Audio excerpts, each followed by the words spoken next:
Hogan at least, he was our champion in the dressing room. He was the wrestler, and every me had a lot of respect for him.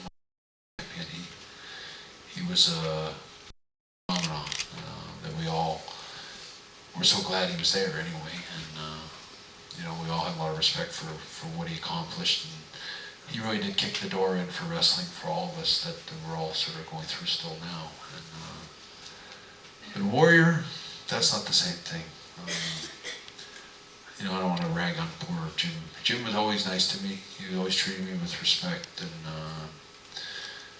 everyone's, I guess, entitled to their quirky side, But I always bothered me that Jim never took the time to meet the sick kids and kids that were dying of cancer. He was a real coward when it came to that, and he would make these little scenes and prima donna scenes in the dressing room. Make these poor kids wait all night and never go out and see him.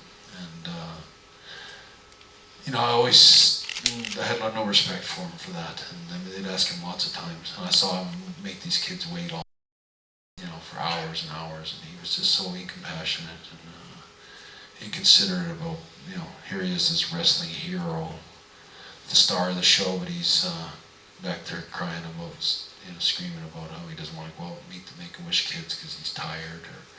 I always held it against him. I probably still do, and I probably always will. It just was a sign of he wasn't our champion in the dressing room. He had no respect for everybody in the dressing room. He was just a bodybuilder that knew how to shake the ropes and clothesline guys.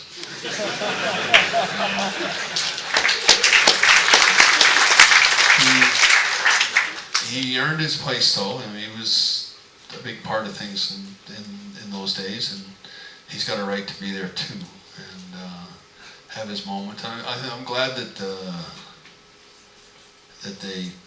they were able to do that.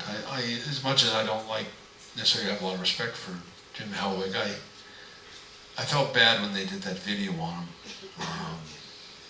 Just thought it was kind of a cheap shot. And I thought, they wanted to do the same thing with me and do a video called Screwed, and they were going to release it. It was all just a big slap in the face and a thumb in the eye for me. And it was almost like plotted out as an amusement, let's get Bret Hart and do this to him. This will really piss him off. And I'm so glad that I stopped that it never happened, because they called Vince said, "We want you to be in the video." And I think he goes, "It's going to be called Screwed," and he's laughing on the phone. I'm going, I could never be part of something like that.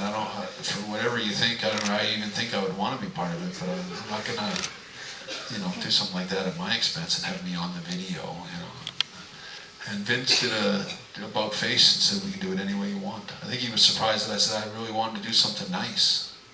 I thought we were going to do a really good DVD someday. That's what he promised me. And when I threw it back in his face that way and said, "You promised me a really good DVD that would be nothing like this, that would be offensive and an insult to everything I did," and he said right away, he goes, "We can do this any way you want.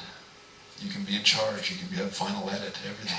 You're the boss." And they did it that way with me, and that was the start of the thaw out between him and I. Because that was the biggest, touchiest thing for me, was having my whole history and everything I ever did erased, and sort of to have it not count really bothered me.